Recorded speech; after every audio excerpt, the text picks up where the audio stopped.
In the early 2000s, the running shoe market was effectively locked. If you were buying performance gear, you were choosing between Nike or Adidas. The industry was defined by these two giants. This diagram illustrates the technical compromise that athletes were forced to accept. You could have soft cushioning to protect your joints, or you could have a firm, responsive push-off for speed. At the time, increasing one meant losing the other. Olivier Bernhard, a former professional athlete, became obsessed with breaking this trade-off.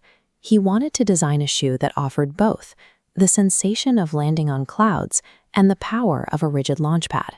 Bernhard found that the standard chemical foams used in major R&D labs couldn't provide both properties at once.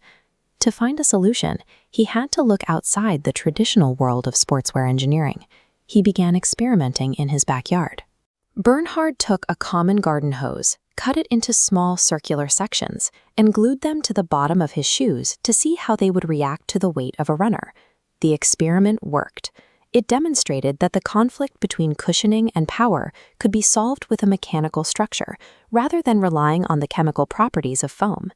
In 2010, Bernhard moved the project to Switzerland, partnering with entrepreneurs David Allemann and Casper Coppetti to turn his backyard prototype into a functional product. The team used high-precision engineering to translate the mechanics of the garden hose into a durable material that could be manufactured at a global scale. This resulted in the CloudTec system. As shown in this cross-section, the hollow pods compress vertically upon impact, absorbing the shock that usually travels up the runner's leg.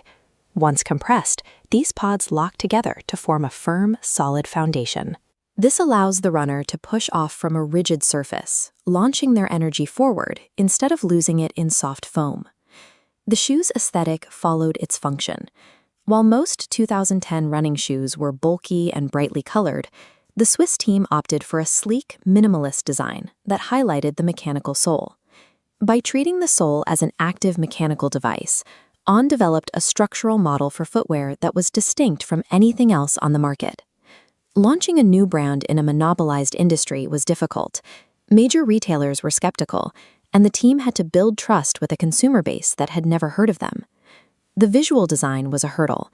Compared to the solid, familiar foam profiles, On's hollowed-out soles looked strange to many traditional runners.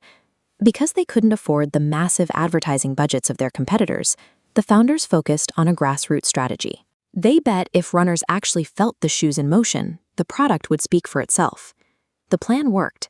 The physical sensation of the CloudTec pods compressing and snapping back created immediate word of mouth among early adopters. The design gained further credibility in 2010 when it won an International Sports Innovation Award, signaling to the European market that the unusual look was backed by real performance. This growth proved that for a startup without a marketing budget, the best way to reach customers is a product performing differently than the status quo. While organic growth was steady, it wasn't fast enough to challenge the multi-billion-dollar companies that held the majority of the global market.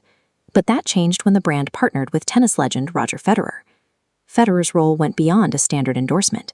He joined as an investor and a partner in product development, lending his athletes' perspective to the brand's long-term strategy. This strategic partnership provided the company with instant global visibility and confirmed its status as a high-performance brand to a worldwide audience. With this new momentum, On successfully expanded out of Europe and into the highly competitive athletic markets of the United States and Asia. A strategic partnership of this scale doesn't just increase reach, it provides the immediate credibility needed to compete with established industry leaders. Today, On is a global company that generates billions in revenue, taking significant market share from the industry's largest players. The brand is now a common sight everywhere, worn by daily commuters, and it is worn by elite professional athletes competing on the world stage. On's success is the result of a decision to move away from the industry standard foam and build a mechanical alternative from the ground up. The rise of this Swiss startup proves that even the most established market leaders are vulnerable to companies that offer a genuine technical improvement. Competing with the world's largest brands doesn't require an equal budget. It requires a refusal to accept existing trade-offs and the persistence to test an idea born in a backyard. Innovation doesn't happen by making small adjustments to the status quo. It happens by replacing the old compromises with a new way of thinking.